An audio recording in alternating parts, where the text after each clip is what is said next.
I'm here for the first big show recording session of GamesBeat Next 2025. And who better to have than Tim Morten, the CEO of Frost Giant Studios. Thank you for having me. Such a pleasure, Tim. So we're going to be talking today about Stormgate, the RTS game that Frost Giant released this year. But it's going to be a conversation that expands beyond Stormgate. We're going to talk about the gaming industry in general, the way the wind is blowing in terms of things like fundraising and what gamers consider to be a good game. And I think Stormgate is really the perfect sort of test case to use as a lens into these broader topics. So maybe we could just start off. Do you want to give, just a couple lines of context about who you are and what Frost Giant is? Sure, absolutely. So my name is Tim Morten, and I help manage a studio called Frost Giant Studios that's based in Irvine, California. We set out to build a new real-time strategy game called Stormgate, kind of in the theme of RTS games that have come before from Blizzard, and do it in a new universe and as an independent studio. And just because I'll talk you up a little bit, I mean, Tim is really the master of RTS. Tim was a developer at Blizzard working on StarCraft 2 for many years, and it's that experience that sort of informed the work that he put into Stormgate at Frost Giant. Hope that's fair for me to say. I appreciate the kind words, but I guess others who came before me are the real masters who built great games like Warcraft and StarCraft and Command & Conquer. So I think of myself more as a passionate RTS fan that wants to see the genre continue to live on and be popular. So with that in mind, let's talk about this recent release that you guys had in August, Stormgate. In a nutshell, tell us, how did it go, in terms of the targets that you had set in terms of player retention, day 1, day 7, day 30. How did the performance of Stormgate perform against what you guys had sort of projected? Yeah, even before getting to retention metrics, player attach, like how many players get the game to begin with, was the very first thing that we looked at. And unfortunately, we didn't achieve our goals there. Really, Stormgate went through a 2-stage release where we had an early access that happened at the end of July in 2024. And then we had our launch out of early access in August of 2025. So we had 2 points to measure. And unfortunately, at both of those points, we didn't achieve what we set out to do. So there are so many factors in play. I mean, behind what happened with Stormgate and just kind of this kind of tenuous position that the gaming industry is in general. And I think a lot of it gets to this topic of what is considered a quote unquote good game. So, it's a lofty topic, but you mind taking a stab at talking about how that perception may have changed over the last few years? Yeah, I guess it's fair to say that with every game that gets released and that is successful in a genre, it does set a benchmark. And I look at even what's been going on in RPG with Baldur's Gate 3, with Expedition 33. Like there have been some great releases. I think it's fair to say that each of those establishes a new benchmark and kind of changes player expectations. Real-time strategy, where Frost Giant was focusing its efforts, has had some amazing releases, not just from Blizzard, also Microsoft with Age of Empires, and then, prior eras going by, EA and Westwood with Command & Conquer, Total Annihilation. There's so many great RTS franchises out there. But I think it is fair to say that each new success does elevate expectations and create a new benchmark. When you approached Stormgate, what factors do you think were the most significant behind the underperformance of the game at those two different kind of release points? Yeah, for us, ultimately, we did not accomplish, in terms of scope and in terms of quality, what we wanted to accomplish at early access. And I think first impressions matter so much from players. We really had to work hard for the year after early access to try to take in that feedback and improve the game. And we made tremendous progress, but first impressions last. And I think that had a lot to do with the ultimate outcome. You've talked about oversaturation in the game market before, and this is a topic that I've already discussed with a number of people at this event. How much do you want to point to that? Just pure oversaturation in the space and increasing competition for, a shrinking amount of free time that players have to play games for what happened with Stormgate? For Stormgate, I think it really was more about not hitting what we wanted to hit for early access. I think oversaturation as context does matter and it has some impacts, but we needed to hit player expectations at early access for saturation to matter. And I think at that point, it would matter a lot because there is a lot of just noise from the doubling in the number of products that have released from when we started Frost Giant 5 years ago to today. So definitely it is a more crowded marketplace, but specifically for Stormgate, I really think not achieving what we wanted to achieve for early access was the biggest factor. So knowing what you know now, and this is a $1 million question, but what would you go back and change in terms of how you both developed the game and how you approached early access in order to maybe make that more successful? Yeah, looking at some of the other titles that launched that I think really did a great job, like Tempest Rising or Broken Arrow, they had a much more bounded scope for what they launched with. And that enables the team to really apply more quality and provide more breadth to the features that the team is focused on instead of splitting attention across so many different game modes like we did for Stormgate. So if I had it to do over again, I think that would be a big change. Also, just the expectation setting that we did around the game. I think we set expectations very high, and that's because we had those ambitions ourselves. But the reality is that for StarCraft 2, the game that inspired a lot of what we were doing, it took a long time and a lot of investment for StarCraft 2 to achieve what it achieved. And so we were probably overambitious for trying to compete with that scope at early access. That just wasn't something that we were able to achieve. Makes sense. You talked earlier, just when we were connected earlier today, about how you may have approached the way that you publish Stormgate differently as well. Do you mind elaborating on that? Yeah, I think publishing is often underappreciated by people who come from development. As developers, we want to believe that the only thing that matters is the game itself. And the truth is, it's very important also to have effective publishing so that people are aware of your game and that people understand and have appropriate expectations for what the game is. There were a couple of points along the journey with Stormgate where we had the opportunity to partner with third-party publishers, and we were committed to trying to publish it ourselves. In hindsight, I think as good as our internal publishing team was, having access to the resources from even bigger publishers could have been really helpful. How much is, and again, we talk about this topic of oversaturation and player attention.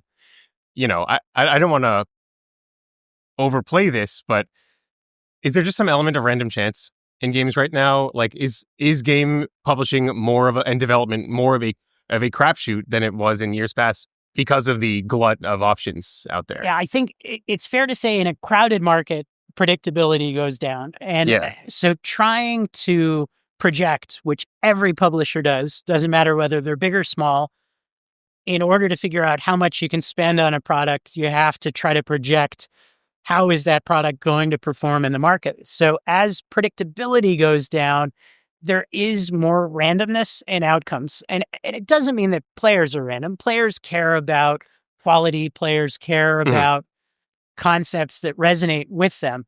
But things like, does a popular streamer happen to stream the game? Or does the game happen to tap into a trend that's popular right now? I look at RV There Yet, which, very conveniently came after peak was tremendously popular.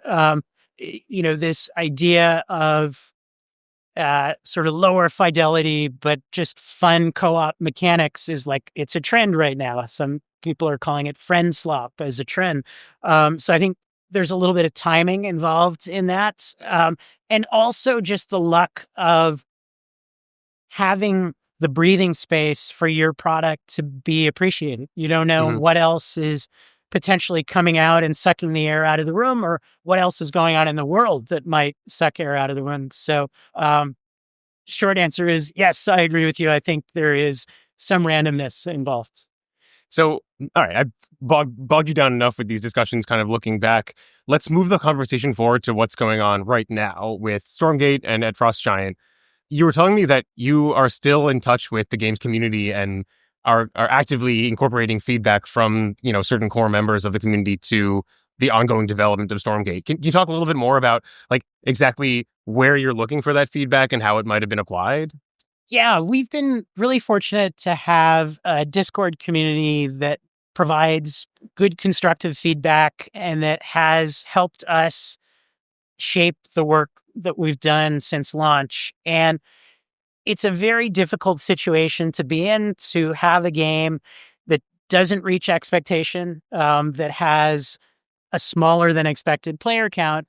But the team really did this project out of passion, and there is work still going on to continue to improve the game driven by passion. And so we're grateful to our Discord community who are providing feedback that's being incorporated into a patch that will be upcoming for Stormgate. Are there any like specific pieces of feedback that come to mind that they gave and that you guys have or will be implementing to the game?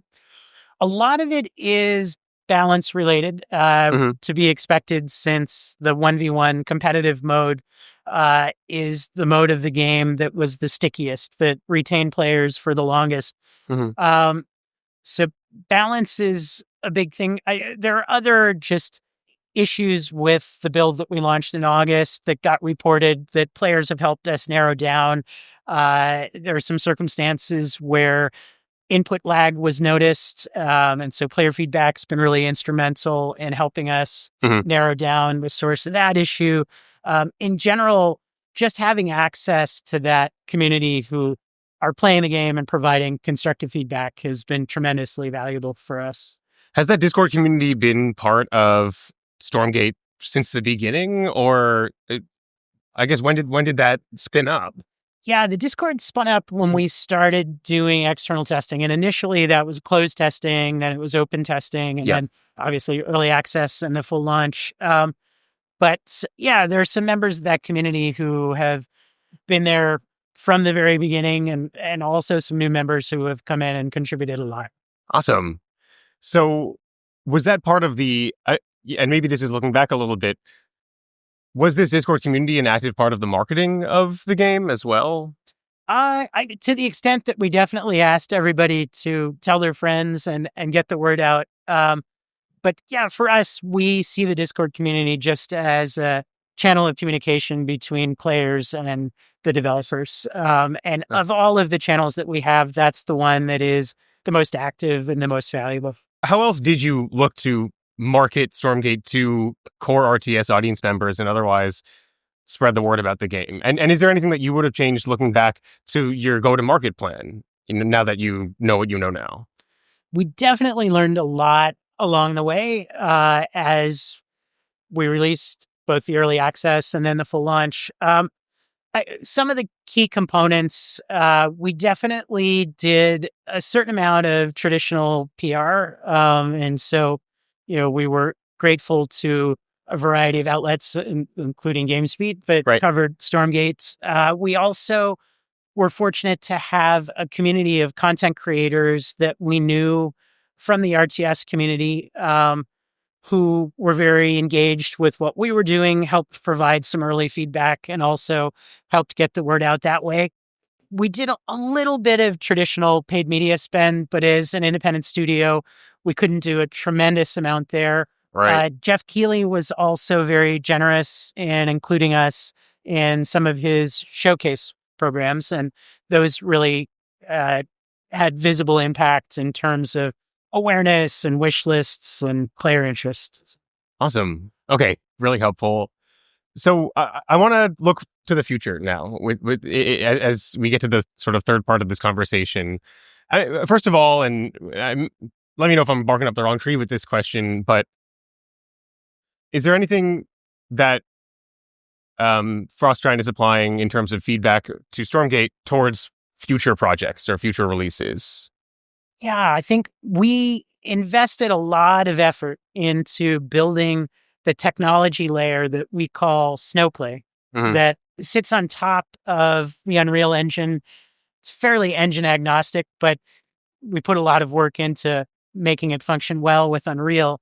Snowplay enables some things that are hard to do in Unreal with just the stock version of Unreal out of the box. And in particular, having games with high unit counts where those units need to be network synced. And these aren't just dozens of units, these are hundreds of units or thousands of units like a real-time strategy game would need.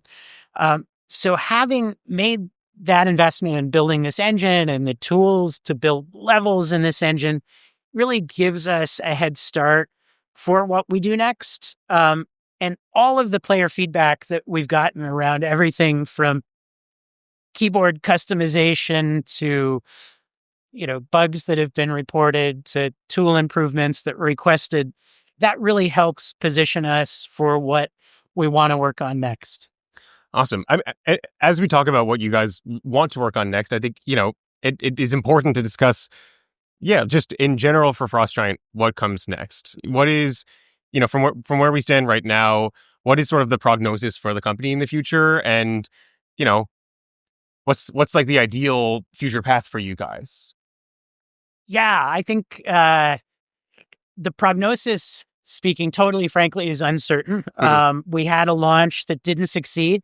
And so as a company, we're in a position now where we need a new product in order to have a future. And so my goal has been to try to find partners that will enable us to build a new game and also to continue improving Stormgate. I think the environment right now, irrespective of Stormgate, irrespective of Frostgiant, is challenging for independent game studios. Yep. And saturation is a big part of that. Cost of capital, interest rates are a big part of that. Sort of post-COVID correction for the game industry is part of that. There are a lot of things going on. So I'm trying to navigate that as best I can. I'm here at GamesBeat Next, talking to some potential partners, and we'll see. I'm hopeful, but also very conscious that we're in an environment right now where a lot of studios are not surviving. And I hope to be one of the survivors, but time will tell. I hope so too. And I'm glad that you're here, in with the purpose of talking to people about, what comes next. So good luck. Seriously. Thank you. So, okay, we're here at the big show, and we always want to end with some sort of actionable takeaways. So I hope I'm not ambushing you with this, but I have some kind of broader questions that are just meant to take advantage of your expertise as a CEO and a leader within the gaming industry. So these are questions that touch a bit less on specifically what happened with Stormgate and at Frostgiant. And please let me know if I'm if I'm putting you on the spot with these, we can edit it out. So don't worry about it. It's low pressure. What do you see as the next potential big major growth area for the gaming industry? Whether it's new platforms, new business models, what have you, new genres. Yeah. I think there's clear growth happening in the user-generated content space. So, looking at, obviously for a long time, Roblox has been growing. Minecraft has had a community. We're seeing UEFN take off. There are new platforms coming. Even with Stormgate, we built an editor and we really saw the value of UGC. There are some really great companies like Mod.io and Overwolf that are building infrastructure to enable games to incorporate user-generated content more easily. So I think that's a clear opportunity. Definitely the bar is lowering for people to be able to create games, in part due to third-party engines like Unreal and Unity, but also in part due to AI tools that are very rapidly evolving. So I do think there will be a proliferation of new content that comes from those tools and comes from people who haven't traditionally built games. So I think even though maybe that's not an opportunity for existing studios like Frost Giant, I think it's an industry opportunity overall. And that was my next question, right? And I mean, I'm not holding my. I think it could be an opportunity for existing studios as well. We're still figuring out how an existing studio can take advantage of UGC and AI, but I don't think that. I think you guys have the option. You know, who knows what the future holds? We'll see. Yeah. So, what is the hardest part of being a gaming CEO in 2025? The hardest part for me definitely is trying to get the team in a situation where we can build something that we feel proud of. I think as the pressure on game budgets across the board is going down, as the marketplace gets more crowded, it's harder and harder to get timelines for projects and budgets for projects that really support the level of production value that we want to build. And talking to other CEOs here and just other friends in the industry, I think this is a challenge that we all face. Yeah, no, I expect that to be a big source of conversation, you know, throughout this event. So what gives you the most optimism these days? What are you excited about, and what do you see as, you know, potential upside for the gaming industry right now? Yeah, I think that the thing that got everyone into the game industry is the joy of creation. And as much as I think there's a lot of fear around AI potentially impacting jobs and AI potentially limiting creativity, I actually have a more hopeful perspective on that I think AI is facilitating people to go more directly from their idea to the implementation of that idea. And that will enable people who have never created games before to create what I'm sure will be some amazing and successful new games. And I do think it'll enable studios like Frost Giant to operate more efficiently and therefore, you know, hopefully make even better games. And there are lots of potential downsides to AI, so I don't want to just paint a rosy picture. Of course. I think the concerns that are expressed are warranted, but I think there is also the potential for some really good outcomes. And those are the things I'm excited about, the good outcomes. Awesome. All right. I am happy to end on that. I think that's a good optimistic point. And I fully agree. I think AI is a technology like any other. And just like every other technological shift we've seen in gaming, people have figured out eventually how to use it to make some really great games. So I think that is absolutely going to happen. Awesome. All right. Tim Morten of Frost Giant Studios, thank you again for being our first big show guest for Big GamesBeat Next 2025. Such a pleasure. Thank you for having me. Thank you. Appreciate it.